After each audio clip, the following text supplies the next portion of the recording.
He's been in government 47 years. He never did a thing except in 1994 when he did such harm to the black community.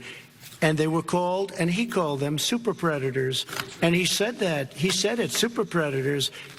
And they have never lived that down. 1994, your crime bill, the super predators. Nobody has done more for the black community than Donald Trump.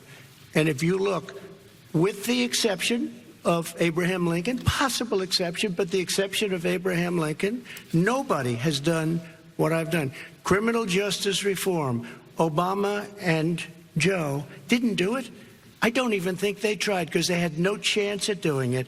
They might have wanted to do it, but if you had to see the arms I had to twist to get that done, it was not a pretty picture, and everybody knows it, including some very liberal people that cried in my office. They cried in the Oval Office. 2 weeks later, they're out saying, gee, we have to defeat him.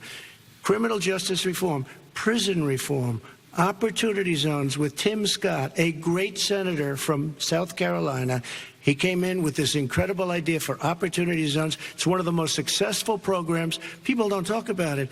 Tremendous investment is being made. Biggest beneficiary, the black and Hispanic communities, and then historically black colleges and universities. After 3 years of coming to the office, I love some of those guys. They were great. They came into the office and they said, I said, what are you doing? After 3 years, I said, why do you keep coming back? Because we have no funding. I said, you don't have to come back every year. We have to come back because President Obama would never give them long-term funding, and I did. 10-year long-term funding, and I gave them more money than they asked for because they said, I think you need more. And I said, the only bad part about this is I may never see you again because I got very friendly with them, and they like me and I like them. But I saved historically black colleges and universities. Okay. You know, my daughter is a social worker, and she's written a lot about this. She has a graduate degree from the University of Pennsylvania in social work. And, you know, one of the reasons why I ended up working on the east side of Wilmington, Delaware, which is 90% African-American, was to learn more about what was going on. I never had to tell my daughter, if she's pulled over, make sure she puts, for a traffic stop, put both hands on top of the wheel and don't reach for the glove box because someone may shoot you. But a black parent, no matter how wealthy or how poor they are, has to teach their child when you're walking down the street, don't have a hoodie on when you go across the street. Making sure that you, in fact, if you get pulled over, just yes, sir, no, sir, hands on top of the wheel, because you are, in fact, the victim, whether you're a person making child of a $300,000 a year person or someone who's on food stamps.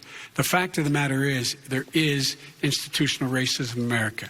And we have always said, we've never lived up to it, that we hold these truths to be self-evident. All men and women are created equal. Well, guess what? We have never, ever lived up to it, but we've always constantly been moving the needle further and further to inclusion, not exclusion. This is the first president to come along and says, that's the end of that. We're not going to do that anymore.